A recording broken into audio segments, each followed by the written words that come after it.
Ohio State versus Clemson. Man, I still have a bad taste in my mouth after that game. And I picked Clemson to win that game too. I just didn't think they would, Ohio State, I didn't think they would beat Clemson. And they proved that they could beat Clemson. They did beat Clemson. They just couldn't beat the refs plus Clemson. The refs had to help Clemson for Clemson to win that game. So, the Shaun Wade penalty that should not have happened. You don't actually, it's not called on the field. The replay comes and calls it. And I have watched a lot of college football, and usually if there's not launching, it's not called. 95% of the call hits, like 99% of the time that happens, it's not called. So people say, oh, by the letter of the rules. By the letter of the rules, if someone forearms someone in the helmet, that's targeting. By the letter of the rules, that's targeting. That's never called. So don't give me by the letter of the rules. We're going to go by as it's called on the field normally. That play should not have been called like that. And then there was the Ohio State had the fumble, and they scored the fumble. That would have been the game over right there. That should have been game over. But guess what? The refs, the replay people, have a timeout. They have a timeout to discuss it, and then they overturn. See, that is so weird that they would overturn that. At the very least, a questionable call is caught on the field. You have to have irreversible evidence.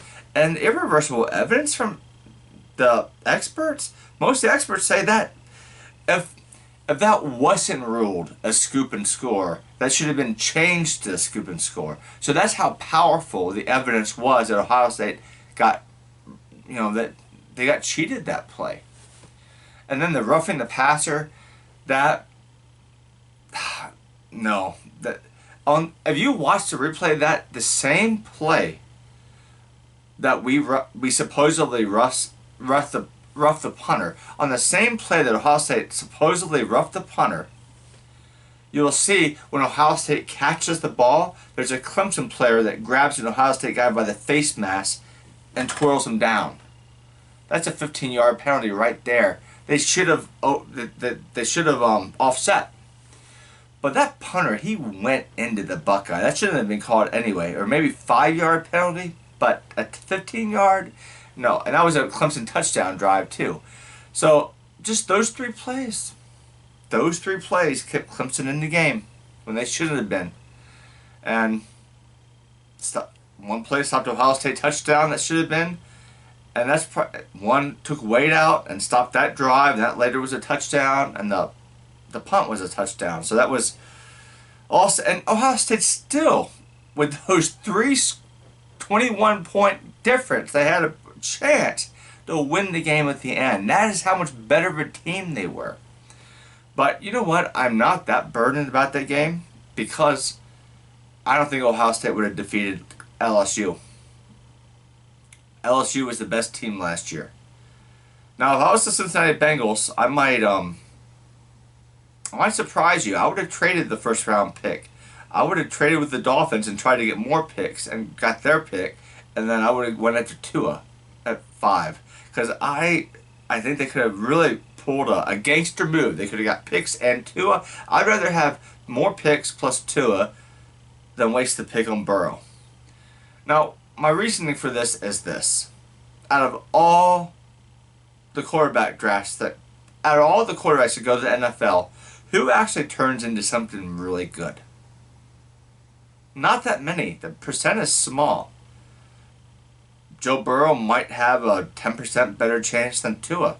But still, the chance is so small. How many really great quarterbacks are there in the NFL? There's really not that many. So, there's automatically the chances that Burrow is going to be a really good quarterback. And when we talk about really good, we're talking like a lot better than Andy Dalton. Because Dalton, he couldn't get done this year. I hope you're seeing my reasoning is that I don't think that was a good pick. Anyway, it wasn't a bad pick. If there's anybody you're going to pick Burrow. But I think it would have been better for the Bengals to trade Burrow to the Dolphins, get draft picks, and then pick Tua. Because I think Tua has a higher ceiling. I could be wrong. But anyway, LSU, they were the best team last year. And as an Ohio State fan, I will say that LSU would have defeated Ohio State at least 6 times out of 10. They were the better team. But you guys lost Burrow and you lost Brady. So going into this season, who do I think is the best? Well, I think Alabama's going to win it this year. And they're actually the 3rd favorite. So if you are a betting person, I'd bet them. But I don't think betting's good. But if you are a betting person, bet them. I think Alabama's going to win it this year. I think they have a more experienced quarterback. And they got solid team all around. I think Clemson has been exploited. They're going to play an easy schedule. And then they're going to get bombarded by 2 hard teams. And they should have lost both those games last year. Ohio State, they lost Dobbins, one of their best players. They lost Chase Young, one of their best players. They lost their best cornerback and then the 3rd best cornerback. And they lost two quarterbacks that were supposed to take the places because they were idiots and they committed a crime. So, and they're in jail, or I don't know if they're in jail, but they were, they're off the team. Okay, they're off the team. So, Ohio State's got some really great players, but they got a lot of gaps. But I'm going to say this. Clemson fans, you guys live it up. You guys beat Ohio State, and Ohio State may never have beaten you. But Clemson fans, have you checked out Ohio State's draft? Ohio State's 2021 and 2022 draft. I think we had the better coach. I think Day is better than Dabo. Yes, you have Venables. He is a great defensive coordinator. Combs isn't that far behind. But Ohio State is getting better players than you. Ohio is a better state to recruit than South Carolina is. The Big Ten prepares teams better than the ACC does. Clemson, your time is about to be short-lived. And I'm really... Why is there so much Clemson pride? Yeah, you beat Bama. You beat Bama, but you're 2-2 versus Bama? And, 2-2 in the last 4 times you played them, and you beat Ohio State 1 out of the last 2. You and the refs beat Ohio State the last time. But during Tressel's years, Ohio State was better than Clemson. During Cooper's years, I think you could say that Ohio State was better than Clemson. Clemson's been better than Ohio State for a few years, and you think it's a better program than Ohio State? Now, maybe Alabama and Ohio State can go back and forth, but Clemson? No, get out of here. You guys are going to start losing again, or being mediocre, one or the other, when Venables leaves, or I don't know what's, teams go up and down, but if you look at history, Ohio State hasn't. Their football team's been pretty, once they got started since 1968, they've been pretty top-notch since Woody Hayes. They've had a couple down years, but not down time frames. Clemson's had some down time frames. And with the recruiting that Ohio State's getting, you guys are going to, if it goes like it is right now, I think if the teams are equal, Ohio State wins. Because they had the better culture, Ohio State's got the better division, iron sharpens iron, and Day's better than Dabo. He's already proved that, I think.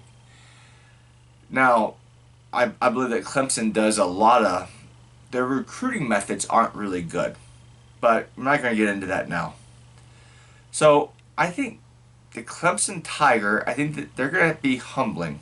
You better hope you win it this year, because this will be your last, I believe this will be your last opportunity. And, after this year, I can see Miami of Florida. I can see Florida State coming back.